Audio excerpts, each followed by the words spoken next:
নমস্কাৰ শিক্ষাৰ্থীসকল সকলোকে আকৌ এবাৰ অন্য এটা নতুন ভিডিঅ'লৈ স্বাগতম জনাইছোঁ। আমি আলোচনা কৰি আছিলোঁ হাই ছেকেণ্ডেৰী ছেকেণ্ড ইয়াৰৰ তোমালোকৰ পলিটিকেল ছায়েন্স ছাবজেক্টৰ সাম্প্ৰতিক কালৰ বিশ্ব ৰাজনীতি সেই পাৰ্টটোৰ ৩ নম্বৰ অধ্যায়লৈকে আমি আলোচনা কৰিলোঁ। আজি আমি চতুৰ্থ অধ্যায় ক্ষমতাৰ বিকল্প কেন্দ্ৰ নামৰ পাঠটিৰ প্ৰশ্নাৱলীৰ সকলোবোৰ প্ৰশ্নৰ উত্তৰ আজি এইটো ভিডিঅ'ত আলোচনা কৰিম। গতিকে তোমালোকে ভিডিঅ'টো শেষলৈকে চাবা আৰু চেনেলটোত যদি প্ৰথমবাৰৰ বাবে আহিছা তেনেহ'লে চেনেলটো ছাবস্ক্ৰাইব কৰিবা, লগতে থকা বেল আইকনটো হিট কৰি ৰাখিবা যাতে ভিডিঅ'সমূহৰ নটিফিকেশ্যন তোমালোকে প্ৰথমতে পোৱা। আৰু এটা পলম নকৰি ভিডিঅ'টো আৰম্ভ কৰোঁ ব'লা। ইয়াৰ প্ৰশ্নাৱলীৰ প্ৰথমটো প্ৰশ্ন তোমালোকক সুধিছে সময়ানুক্ৰমিকভাৱে তলত দিয়া যোনবোৰ তলত দিছে সেইবোৰ সজাবলৈ দিছে।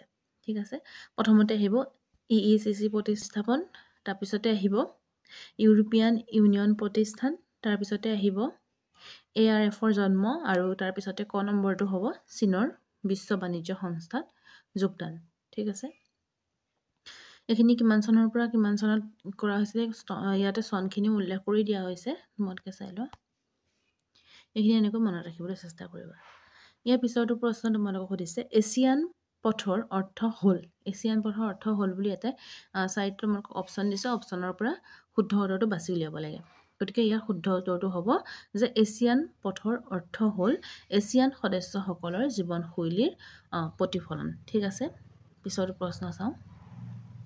৩ নম্বৰ প্ৰশ্নটো হৈছে তলত দিয়াবোৰৰ কোনখন দেশে অপেন ড'ৰ নীতি গ্ৰহণ কৰিছিল? চীনে গ্ৰহণ কৰিছিল অপেন ড'ৰ নীতি। ঠিক আছে, পিছৰটো প্ৰশ্ন চাওঁ। ৪ নম্বৰ প্ৰশ্নটো খালী ঠাই পূৰ কৰিবলৈ দিছে। ইয়াতে খালী ঠাইৰ জেগাখিনি মই এনেকৈ ৰাখিবলৈ পাহৰিছিলোঁ, গতিকে মই এতিয়া আণ্ডাৰলাইন কৰি দিয়া জেগাখিনি মানে খালী ঠাই আছিলে, গতিকে এই খালী ঠাইখিনি সম্পূৰ্ণ কৰি দিয়া হৈছে। তোমালোকে স্ক্ৰীনশ্বট লৈ লোৱা, নোটছ বনাওঁতে তোমালোকে এইখিনি লিখি ল'লে হ'ল। আমি ৫ নম্বৰ প্ৰশ্নটো চাওঁ। ৫ নম্বৰ প্ৰশ্নটো তোমালোকক সুধিছে আঞ্চলিক সংগঠন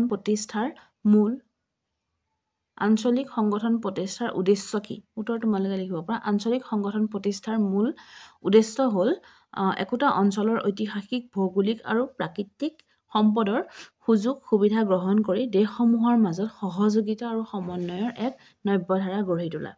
এই সংগঠন বা সংস্থাসমূহে এককভাৱে দেশৰ কথা ভবাতকৈ সহযোগিতাৰ ভিত্তিত একোটা অঞ্চলৰ উন্নতিৰ কথা চিন্তা কৰে। সংস্থাসমূহে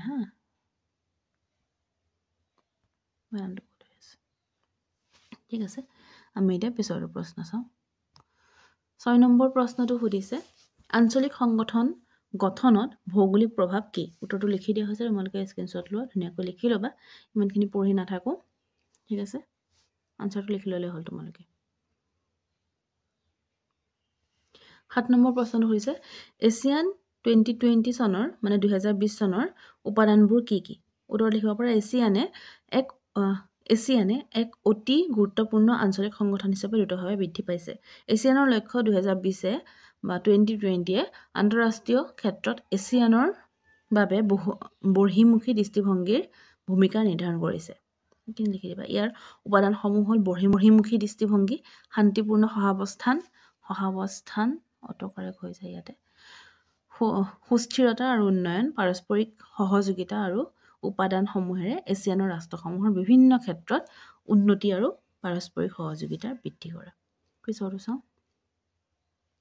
৮ নম্বৰ প্ৰশ্নটো সুধিছে এছিয়ান সম্প্ৰদায়ৰ লক্ষ্য আৰু উদ্দেশ্যসমূহ বৰ্ণনা কৰিবলৈ দিয়া হৈছে। ইয়াতে কৰা হৈছে ধুনীয়াকৈ, স্ক্ৰীনশ্বট লৈ লোৱা, তোমালোকে লিখি ল'বা ধুনীয়াকৈ। ঠিক আছে, বেছি দীঘল নহয়, চুটিকৈ দিয়া হৈছে, গতিকে স্ক্ৰীনশ্বট লোৱা, লিখি ল'ব পাৰিবা। ৯ নম্বৰ প্ৰশ্ন সুধিছে চীনৰ বৰ্তমান অৰ্থনীতি ইয়াৰ অধিকাৰ অৰ্থনীতিৰ পৰা প্ৰভেদ কি? কেনেকৈ মানে পৃথক সেইটো সুধিছে। দিয়া হৈছে কেনেকৈ পৃথক। তোমালোকে প্ৰথমতে আৰম্ভণিত অকণমান এনেকৈ লিখি ল'বা, তাৰপৰা মাজত যোনটো প্ৰশ্ন সুধিছে সেই প্ৰশ্ন উত্তৰবোৰ এনেকৈ লিখি দিবা মাজত, তাৰপিছত তোমালোকে সামৰণি তেনেকৈ অকণমান দি দিবা। ঠিক আছে, স্ক্ৰীনশ্বট লৈ লোৱা।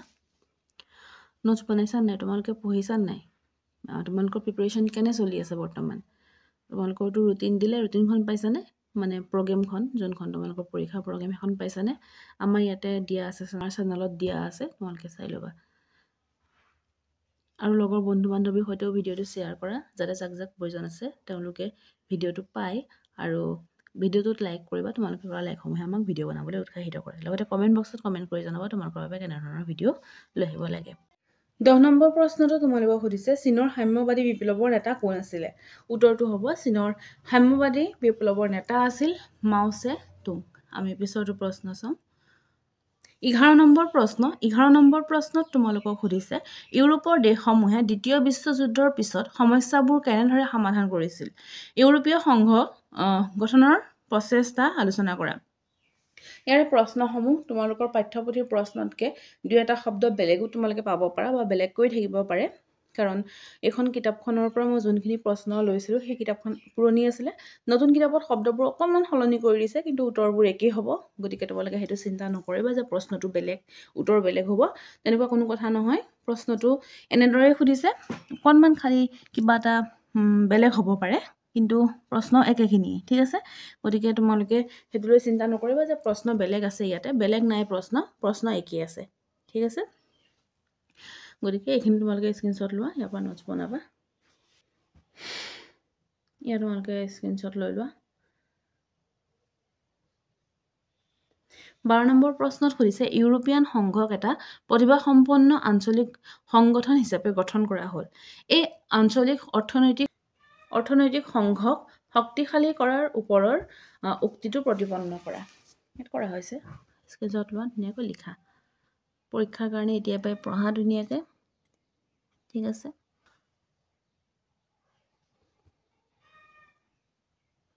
13 নম্বৰ প্ৰশ্ন সুধিছে ভাৰত আৰু চীনৰ বৰ্তমানৰ অৰ্থনৈতিক উন্নয়নে এক মেৰুৰ বিশ্বৰ লগত ফেৰ মাৰিবলৈ সমৰ্থ তুমি উক্তিটো সমৰ্থন কৰা নে তোমাৰ উত্তৰৰ সপক্ষে যুক্তি দিয়া হৈছে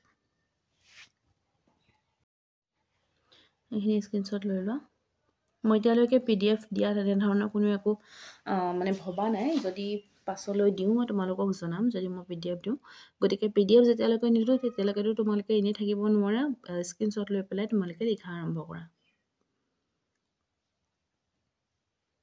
ইয়াতে যদি দুই এটা স্পেলিং ভুল আছে সেই স্পেলিংসমূহ নিজে শুদ্ধ কৰি ল'বা বানান যদি দুই এটা ভুল আছে তোমালোকে ইয়াত চাই পেলাই ভুলকৈ লিখি নথবা শুদ্ধকৈ লিখি ল'বা কাৰণ ইয়াতে ইমানখিনি টাইপিং কৰিবলগীয়া হয় কেতিয়াবা অটো কাৰেক্ট হৈ যায় যে যেনেকৈ অটো কাৰেক্ট হৈ পেলাই কিছুমান মানে বানান কি হৈ যায় তেনেকৈ থাকি যায় ইমানখিনি অকলেই কৰোঁ যিহেতু মই অকলেই কৰোঁ গতিকে অকণমান ভুল থাকি যায় সেইটো তোমালোকে ধৰি নাথাকিবা যিহেতু তোমালোক ডাঙৰ ল'ৰা ছোৱালী তোমালোকে যোনসমূহ বানান ধৰা জানে এইটো সংস্থা হ'ব এইটো অকণমান ভুল হৈ আহিছে এনেধৰণৰ বানানসমূহ তোমালোকে নিজে শুদ্ধ কৰি ল'বা